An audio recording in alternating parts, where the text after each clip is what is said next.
নকল এখন কিছু হয় ডিজিটাল নকল।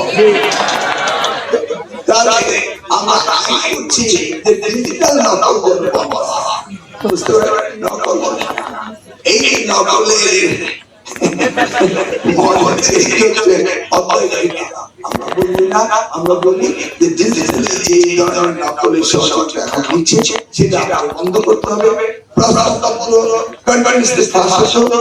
এবার আমরা এসেছি কিন্তু প্রশাসক কিন্তু বিগত গভর্নমেন্ট করে দিয়েছে, আমরা করতে পারি না। আমি আস্তে আস্তে তো ইন্টারনেট আমরা করছি প্রশাসক যেন ফাঁস না হয়।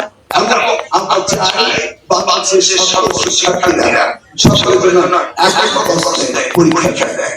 এই সিলেটের একটা প্রশ্ন, রাজশাহীর একটা প্রশ্ন, ঢাকার একটা প্রশ্ন,